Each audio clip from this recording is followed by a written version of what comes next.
கர்த்தருடைய நாமம் உயர்த்தப்படுவதாக. கிறிஸ்துவுக்குள் அன்பானவர்களே, இந்த நாளிலும் ஆரோக்கிய வார்த்தை ஒன்றை நாம் கேட்போம். மத்தேயு 5வது அதிகாரம் 7ஆம் வசனம் இப்படி சொல்லுகிறது: இரக்கம் உள்ளவர்கள் பாக்கியவான்கள், அவர்கள் இரக்கம் பெறுவார்கள். இங்க பாத்தீங்கன்னா 2 காரியம் சொல்லப்பட்டிருக்கு. யார் பாக்கியவான்கள் அப்படின்னு ஒரு கேள்வி கேட்டா, இரக்கம் உள்ளவர்கள் பாக்கியவான்கள். அடுத்த கேள்வி, யார் இரக்கம் பெறுவார்கள் அப்படின்னு கேட்டா, இரக்கம் உள்ளவர்கள் பாக்கியம் பெறுவார்கள். சுலபமான சில காரியங்களை ஆண்டவர் மலை பிரசங்கத்தின் மூலமாய் நமக்கு வலியுறுத்துகிறார். அதுல ஒண்ணுதான் இரக்கம் உள்ளவர்கள் பாக்கியவான்கள். இங்க நிறைய நேரங்களில் நம்ம எல்லாரும் பாக்கியவான்களாய் வாழ வேண்டும் என்று விரும்புகிறோம், பாக்கியவான்களாய் இருக்க வேண்டும் என்று விரும்புகிறோம். ஆண்டவர் என்னை பாக்கியவானாய் மாற்ற மாட்டாரா என்கிற எதிர்பார்க்கிறோம். சுருக்கமா ஆண்டவர் சொல்லிட்டாரு, நீ இரக்கம் உள்ளவனாய் இருந்தால் நீதான் பாக்கியவான். சரி, நான் பாக்கியமுள்ள அப்படிப்பட்ட ஒரு பாக்கியத்தை பெற்றுக்கொண்டால் எனக்கு என்ன கிடைக்கும்? இரக்கம் கிடைக்கும். அதுதான் உண்மை, இரக்கம் கிடைக்கும்.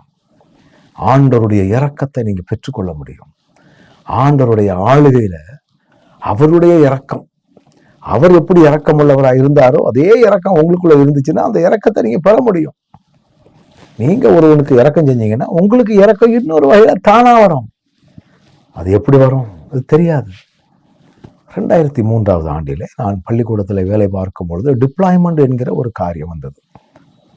என்னுடைய தலைமை ஆசிரியர் சொன்னார், சார் உங்க பேரும் டிப்ளாய்மெண்ட்ல இருக்குது, அதை சரி செய்யணும்னு சொன்னார். நான் சொன்னேன், தேவ சித்தப்படி நடக்கும் சார், இதுக்காக நம்ம எந்த முயற்சியும் பண்ணாண்டா.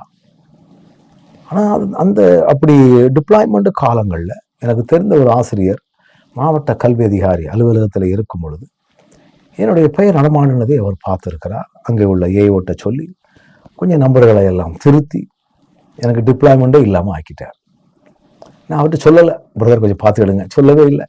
இவர் தான் இப்படி செஞ்சார், எனக்கு அது தெரியவும் தெரியாது. இரக்கம், நீ இரக்கம் உள்ளவனாக இருந்தால் உனக்கு இரக்கம் தன்னால் கிடைக்கும். இதை உங்கள் வாழ்க்கையில் அனுபவிக்கணும்.